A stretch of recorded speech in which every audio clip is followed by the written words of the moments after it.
Welcome back to the Ring of Pain. I wanted to do a separate intro for this because this is our 31st consecutive video, and I just wanted to take the time to thank everybody that's been checking out the video and showing the channel some love. It's our first month of daily uploads, which has taken some time, but I've had a lot of fun doing it, and I plan to continue in the future. So if you do enjoy the series, the Ring of Pain series, and you enjoy the content I put out, please show some love. Drop the likes, drop some comments. I'm more than happy to respond to anybody that does leave any sort of feedback, and I'm all about learning on how to make this better and more enjoyable for you guys. So thanks again for all the support, and we'll catch you in the video. Hello, welcome back to episode 31 of our daily consecutive uploads. We are hopping into a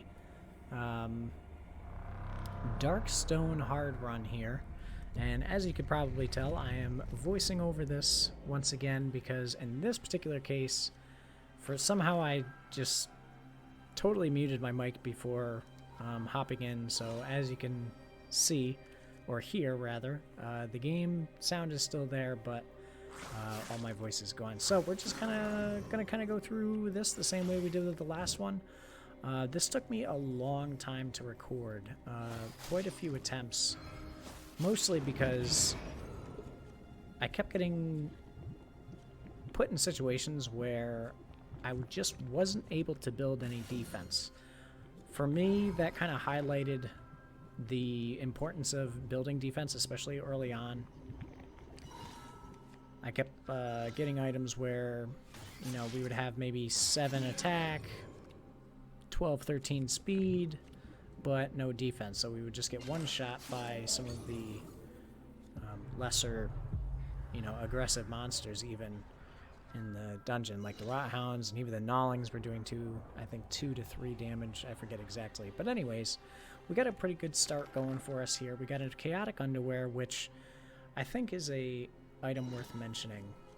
Chaotic underwear gives you 10 speed, but it reverses the order of attack, so the monster with the least amount of speed will attack first. So although you basically completely forfeit any chance of attacking first in the early game, come late game, this is an item worth hanging on to, because if you have negative even 1 speed, you'll be infinitely faster than every other monster in the dungeon. Especially considering the fact on hard mode, like what we're playing here, the stats of all the monsters tend to increase as you get deeper into the dungeon. So definitely something to keep in mind. Chaotic underwear is a great helm slot item to hang on to even into the very, very late game. So here we're also leveraging our boots, the freeze passive on our boots, to clear out, you know, some enemies that we wouldn't always be able to in some of these rooms, such as the fire beads, the fire hives. The fire beads we can always clear, but sometimes, you know, it's more convenient to actually attack them straight on as opposed to letting them explode, depending on what's more convenient for yourself. But so we got ourselves a nice little build going. 12 speed, we want to drop that as low as possible. 9 defense, that gives us plenty of defense for the early. We have a little bit of attack going, but we also get extra damage from our icebreaker if we do freeze an enemy with our boots. So that's what we're doing here, getting that freeze proc, getting the extra damage on that Bane Fang so we don't take any of that poison damage.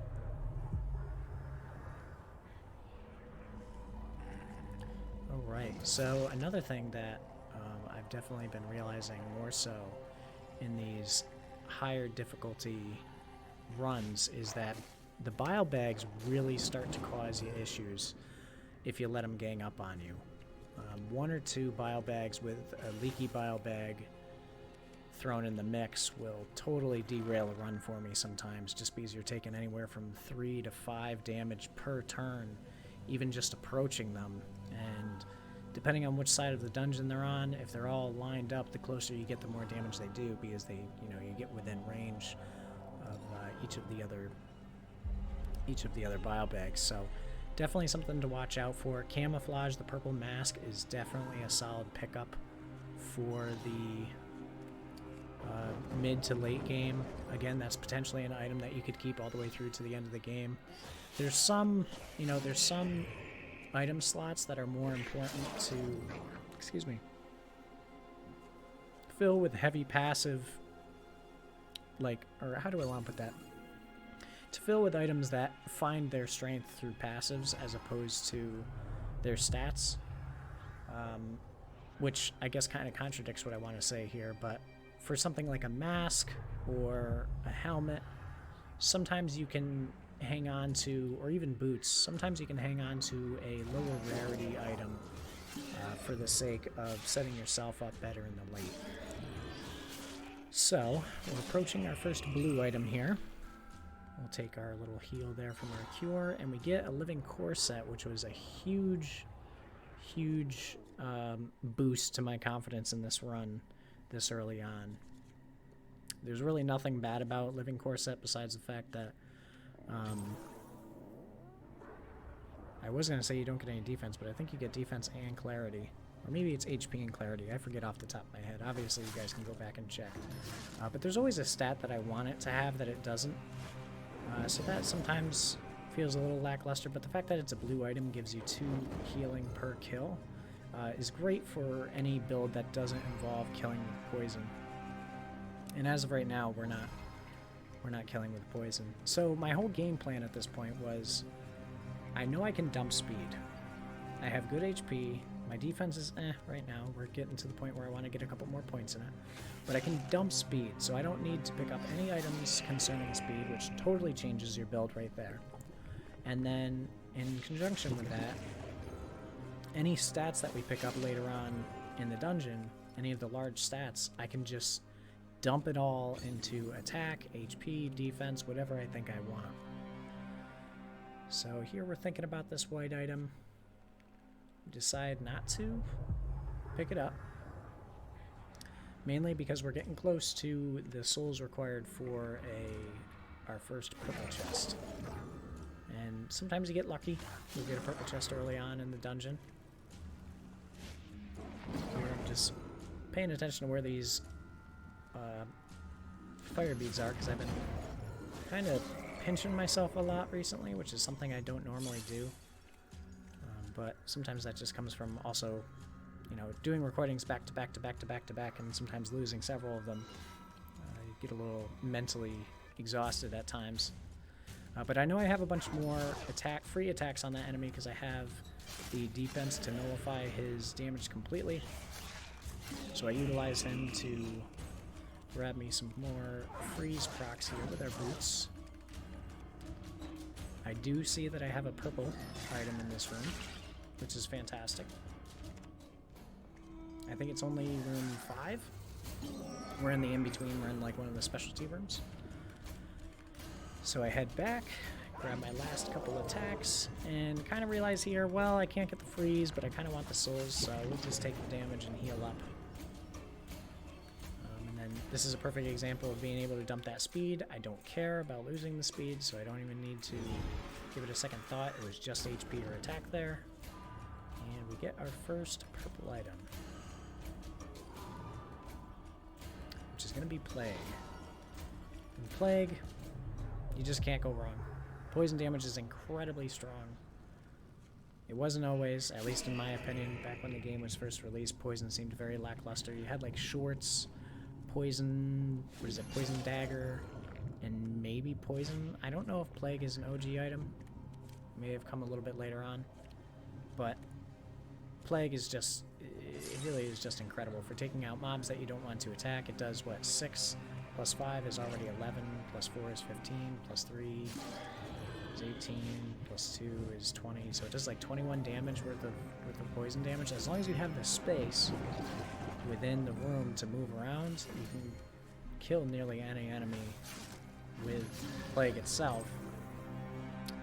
And then if you have ways to proc the cooldown of it, the 2-turn cooldown, you can keep compounding it on its own effect, because it always doubles. It adds 3 poison to the enemy and then doubles it. So if they have, 6 on them, or let's say 5 on them, by the time you can use it again, you can add another 3, which put it up to 8, and then it doubles it again, so that's 16, which the damage values just get insane at that point. So here we're just figuring what the best course of action will be. We decide to pick up the salvage, and I guess spoiler alert for this video in particular, we hang on to the salvage forever. I like couldn't get myself to let go of it, always thinking there was going to be something better in the dungeon.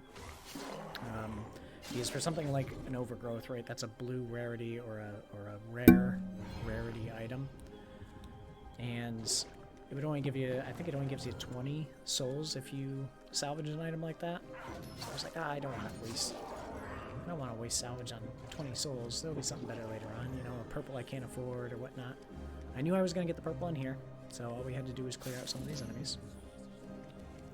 I also knew for a fact that I had a freeze coming up. But we're going to use the plague instead. Detonate that fire hive on the spine back and get this purple for very little effort.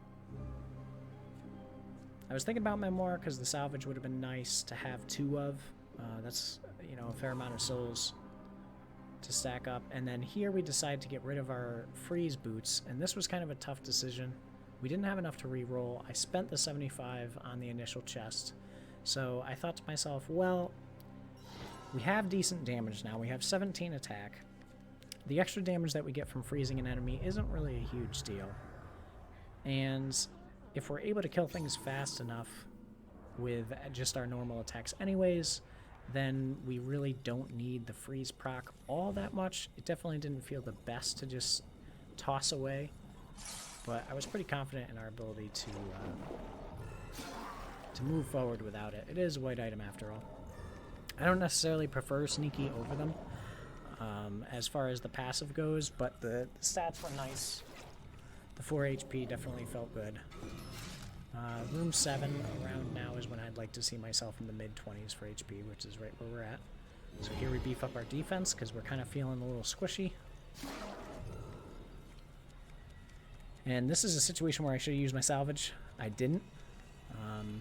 I couldn't afford that purple chest, so that was the perfect opportunity. For whatever reason, like in my mind, I was like, oh, we'll find a gold later on or whatever. So hang on to it again.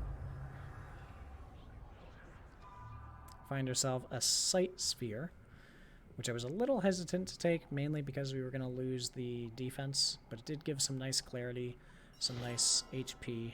I was in the negative clarity before picking that up, so that had me a little concerned because even though we have the healing, the healing from the living core set, you know, it can be a little dicey when you can't heal from potions. Potions are one great space. They create space in the dungeon that you can move around, but in addition to that, obviously they heal for great amounts. So we're just boosting the stats here a little bit, trying to figure the most advantageous way to approach these bile bags, but there weren't any shuffles in the room, so we just went ahead and charged forward at him. And I believe here I decided to use my salvage because... Oh, I don't. I hang on to it again. I was going to say, because at some point here, I recognize that I've been hanging on to this forever. And I believe I end up using it on a purple. I was kind of looking for Sam in here. Sam is the randomly generated NPC that you can talk to that will grant you an item if you kill the companions in there.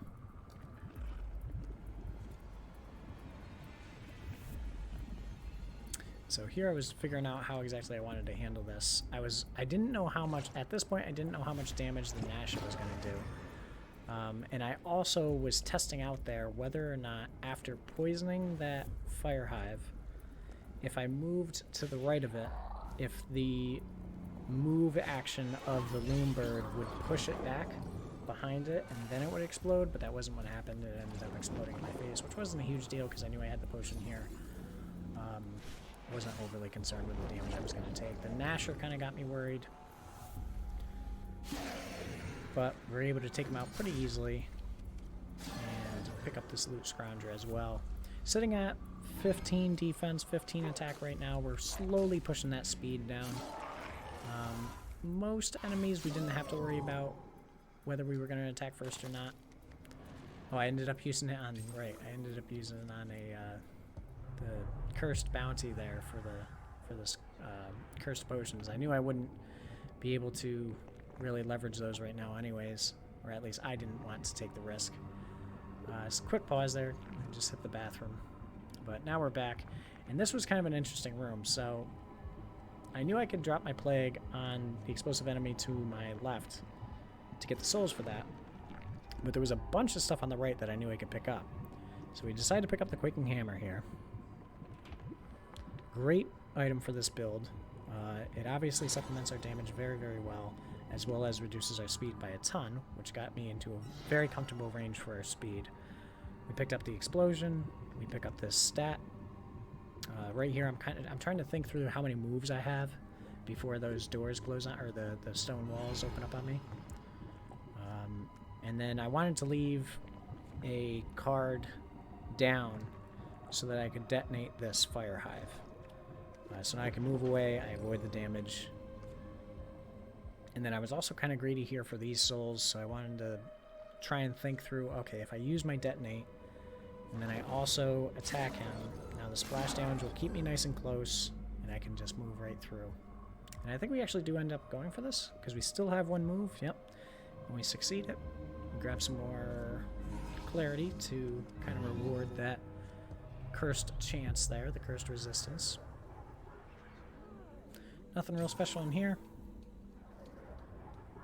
Obviously we couldn't take the blindfold because we have chaotic underwear. Lots of moving enemies in this room. Always something you gotta keep in mind. If there's enemies that move, you should be putting together your game plan on how you're gonna deal with them before even making your first turn. Because one wrong decision in that situation can sometimes lead to a death or losing way more HP than you would like to at that point in time. So we pick up another salvage here, and at this point I'm like, alright, I'm not hanging on to this one forever. We're going to use it, we're going to get the value out of it, and then walk. Which is what you should do. There's really no reason to hang on to them for all too long, especially in this case I have 8 clarity. I kind of have in my mind that I would like to put together some clarity for the build to supplement some of the healing, as well as continue to be able to open up these chests. I know I got the maggot back there that I can kill for some souls, so I decide to destroy the blue chest, which gives me just about enough for our next gold chest. We're about 15 points, or 15 souls away. And taking a look around the room, got an Asher in the back, got an Ice Beast in the back, so definitely some relatively heavy hitters in terms of, we got the Viscid Union to the left as well. And something to keep in mind, I actually don't really notice until this poison bead on the left dies, and I'm like, why did that die? So there's 2 levels of Nashers in this room. You have the 17 HP one there on the right, and then you have the 42 HP on the left. And they both have different, I guess you could say, skill sets or abilities. So the 42, let's say the level 2 Nasher, right? The 42 HP level 2 Nasher has the ability to not only go into an attack state, but it also will attack other monsters within the dungeon, and it will move towards you. So it's kind of like a loom bird in that way, except it can also attack friendly monsters, I guess, to it is the best way to put it, around the ring. Whereas the small Nashers, even though they're named the same thing, the level 1 17 HP Nashers just sit in place, and they kind of cycle through an attack stance. So as you walk up to them, if you're next to them when their attack stance is active, they'll get an extra attack just like the loom birds do. So we'll just go ahead and clear out this room. The Viscid Union was doing a lot of damage to us, 6 damage plus the poison, so I was like, I'm not really down for that. I got a lot of souls. All I need to do is run into a couple of decent chests, and I'm all set.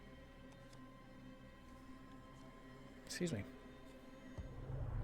Here I was deciding whether I wanted to go reckless or chills. There really wasn't a huge decision to make there.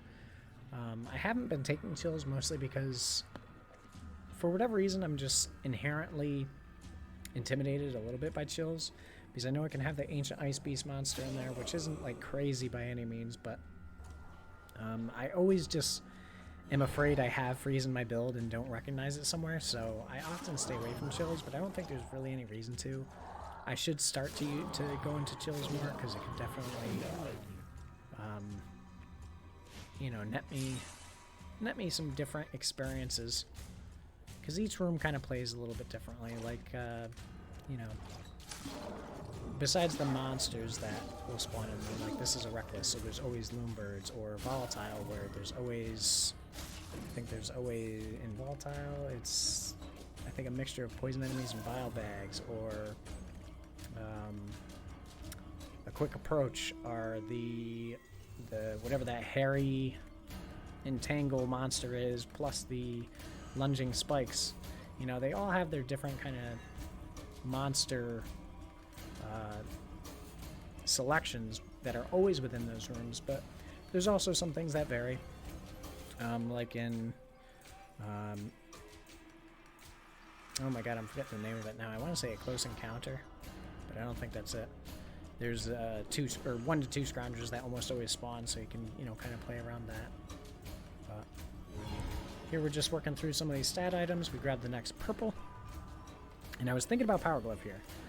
I was like, okay, if I pick up Power Glove, that puts me at 2 speed, which with Chaotic Underwear still isn't terrible, because a lot of monsters have more than 2 speed at this point. But what if I get a Poison Sword? And I was like, Poison Sword, Poison Sword, Poison Sword. But I like totally didn't, it didn't click in my brain that I had a Quaking Hammer. So it's kind of amounted to nothing. And it was definitely a friendly reminder that I need to check the items that I'm holding before I, you know, go searching for something else, because I spent a ton of souls here looking for Poison Sword, but I have Quaking Hammer, so that didn't really pan out. Poison Sword still would have been great there, even if I didn't have Quaking Hammer. It would have pushed our speed up a little bit more, but since we already had the Plague, it would have absolutely been worth it to potentially attack second in some of those instances, especially since we were only at room 12, so we had plenty of opportunity to continue to push those, you know, push those stats back down with cards and other items potentially as well. So there I went into like the deciding screen of whether I wanted that item or not, so that I could have the fire bead on my left detonate where it was. Nothing too special here. See the drifter coming around. I want to make sure I take care of him. My defense is a bit higher now, so I'm a little more comfortable engaging with some of these stronger monsters just head on. I see the ambush there, which I was definitely excited about, because these late ambushes don't always pop up, so when they do, it's typically a pretty decent item. By level 12, I was expecting a gold item to be in there, so I wanted to set myself up in this room in a way that I would be confident going into that ambush that I could complete it, because you never really know what you're going to get in there. You could get a couple of spine backs and be caught in a situation where you're forced to attack one, sometimes more than once. But this was a really easy one. We had a Maggot, Skulker, Whisper, one of the larger Rot Hounds, and an Asher. So really nothing too special here. Essentially a free golden item.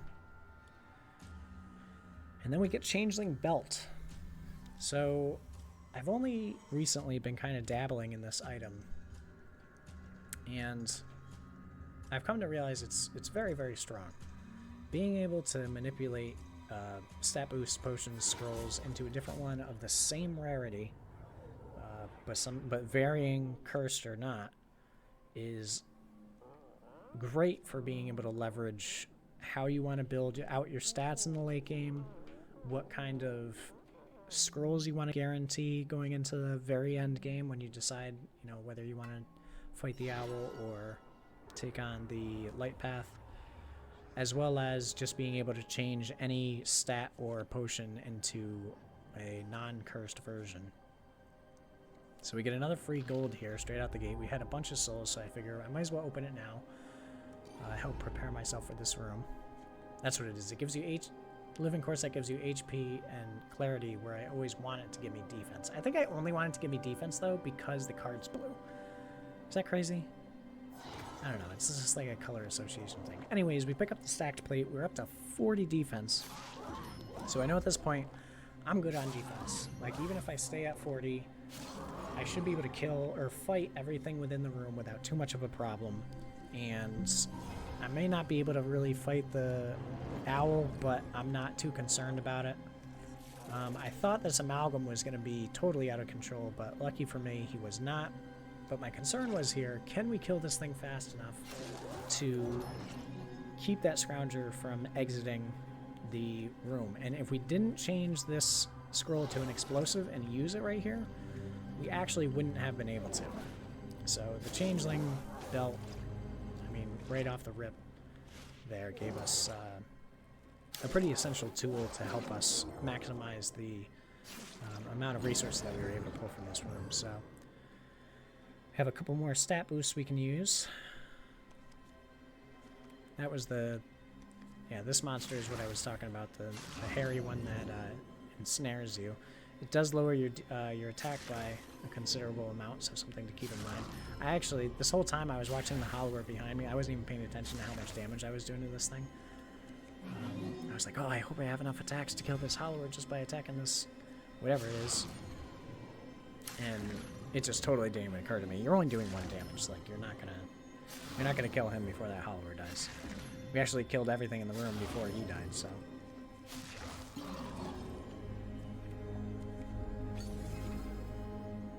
Alright, so this is a case where I can change any of these stats or potions to anything I like.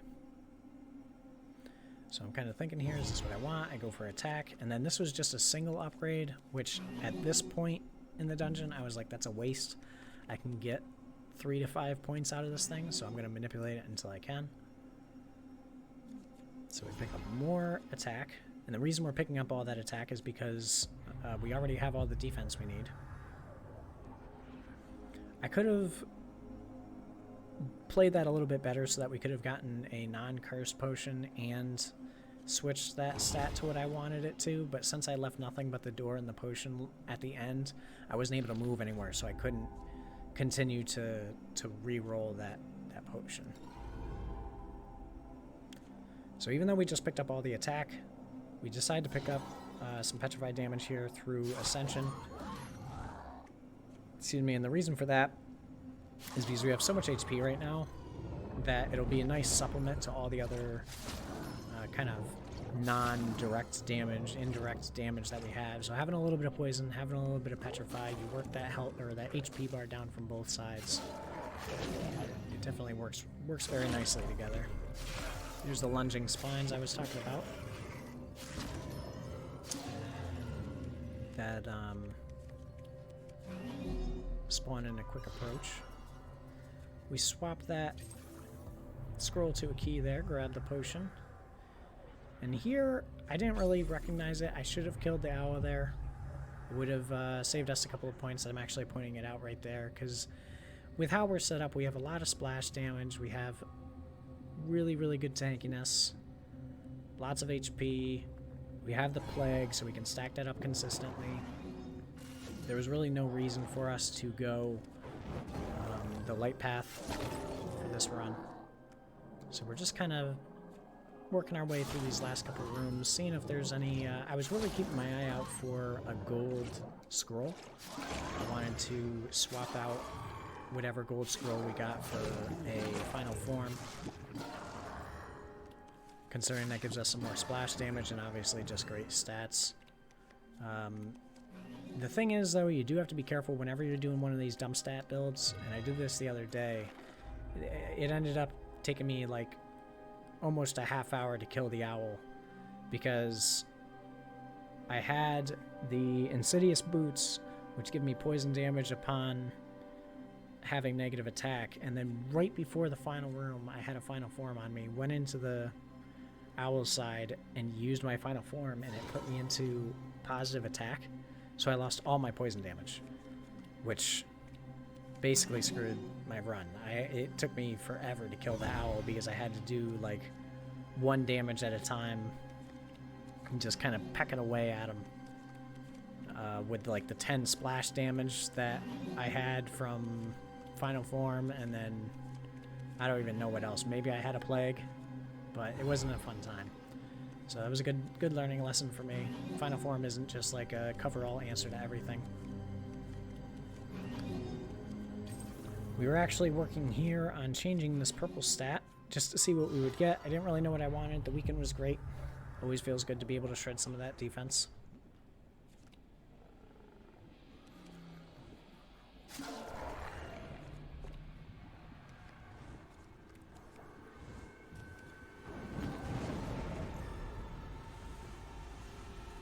And something that hadn't occurred to me until really this game, this run, is Fiend Friend. Whoops, sorry about that. Fiend Friend, our glove slot this game, is actually a great tool if you don't have a way to pass blockers for the owl's room, because it spawns several fiends around the around the ring, and anytime you click on them, you'll teleport to the next closest fiend. So if you're in a position where you're pinched between, the owl, a blocker, and a couple of cards, if you've got a fiend in there, you could potentially, wait until the owl gets close enough and then hop onto the other side of him, or maybe you can even hop right over the blocker. So it definitely has some utility that I think is easy to overlook until you've used it a couple of times. I don't think we really put it to much use in this final room, but we were here on hard mode Darkstone, going for our first win on hard Darkstone. And if you didn't know already, the owl has 700 HP at this difficulty, so you definitely need a way to chip that down, which is why it's nice if you know you're heading for an owl ending, you take out the owl in one of those reprieve rooms if you have the ability to. Here we were just kind of flipping through, seeing what we would get. We had no other chest to spend the souls on anyway, so we figured we'd keep going. I was thinking about the eruption. I was like, it could be alright. Didn't want anything with speed on it. And I actually don't remember if we pick up the goblet. I don't think we do. We might actually just trash this whole selection. No, that's right. We pick up channeling kilt because of the stats. Right? He's really hovering that. We do discard both, so I believe we could have done either one there. Picking up channeling kilt definitely would have been nice because the stats are just pretty solid on it. In this situation, the channeling kilt actually could have screwed us in situations as opposed to if we didn't have it. So I think channeling kilt was probably a more safe pick, but we decided to stick with what we had. I was pretty confident in our ability to take care of the owl in this situation, so just kind of planning our attack here. I have to be careful with that splash damage not to detonate any of these fire hives on myself. He had his scream attack there, which is why he was able to attack after I moved towards him. Usually he's in like a move state there and won't attack you that turn.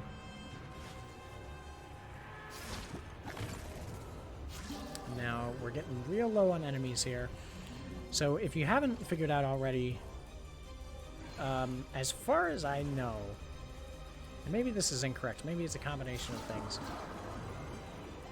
but as far as I know, proccing his jump ability where he leaves you alone is based on one of two things, and it's either him taking a certain amount of turns, which I don't think is the case, or it's him or it's you destroying a certain amount of enemies within the room. Because if you just continue to circle the room, like say you froze everything, right? Like on a Tiara run, if you have Tiara and whatever, let's just say a way to pass through blockers, right? If you have everything frozen and you're just circling the room, I haven't seen that he just does things for no reason. So, I mean, I guess I'll hopefully have a better answer for you on that in the future. But we got him down to his first health gate, which is half health, 350 HP. Most of our damage here was done through splash damage and our plague. So we're looking for those totems. You see them over to the left. And take a little bit of explosive damage there because of the way those fire hives were separated. We could have avoided that by going to the right, but in this situation I knew I was pretty safe. I knew I had potions around. I knew there was the totem right there, so I'd be able to make it work. Also, something that I've been paying some mind to is paying attention to where your totems are and how many enemies you have left in the dungeon before calling him back down. So in this situation, right, he's about to jump away into the center, and I knew he was going to pretty soon, so that's why I got that totem down to 1 HP, so that when he did jump in, he immediately jumped back out because we destroyed the other totem. So we're trying to get close to him here to be able to use our plague. I knew I probably only had maybe one attack at best to land on him. We didn't even have that. We were only able to drop the plague, and then we had to figure out what we were going to do here. I think my alarm actually went off right there, and I had to go run for it, but he jumps back in the center. We have a blocker here, not really much concern to us since we have the endurance. For this scream attack, when it's scattered like that, if you destroy one of the enemies that have his beam of light, his scream beam above it, it will make the beam go away. For these, they'll stay there no matter what. Doesn't matter if the enemy switches, if you kill an enemy under it, they stay there forever. So keep that in mind. If you're trying to get out of the way of one of those beams, when it's just those two beams right next to each other, they'll stay there, so you need to just move. So we take out the totem here. He's relatively close. Not too far away, but I knew there wasn't too much of an opportunity for me to just rush him down, so I decided to clear out some of the monsters in the room instead. Poison him up. And see, like in this situation, I'm changing a lot of these potions to cursed potions, which it's not doing me any favors. I knew he was going to be jumping back into the center soon, so that's why I decided to get near this totem, bring him right back down, right next to me. And this gives us the opportunity to just slam him, as well as dumping all this extra poison damage on top of him. And that will be it. So that is our first Darkstone hard run. Or I shouldn't say our first run, but our first completed run. I hope you guys don't mind this style of video. It's not like something I plan on doing all the time. Again, it's just because of the circumstances of my mic being muted. But to just kind of break this down for you, the channeling belt was huge because we knew we wanted to use speed as a dump stat because of the chaotic underwear. So we were able to manipulate that really heavily with all those stat changes and whatnot towards the end game. Plus, because we could always make sure we were getting the most points that we could out of our stat cards, we were able to get that almost 50 defense, 40 attack without any final form or anything like that. The Quaking Hammer, the Petrify damage, the Poison, they all help take out the Owl, which is what you're looking for when you're trying to take that path, is that splash damage, that indirect damage that you don't need to actually be hitting the Owl for. But otherwise, that is our 31st video. Thank you so much for the support. I hope you enjoy. Leave a like, leave a comment, tell your friends, get on the Discord, buy the game, try the game out. It's a great time killer. You never really know what kind of build you're going to end up throwing together. The difficulties are great. It's a tough learning curve at first, and you fail a lot at first, but eventually you get to the point where you're comfortable with the game and how everything works. So, again, if you do enjoy my content, please subscribe to the channel, and we will catch you in the next one.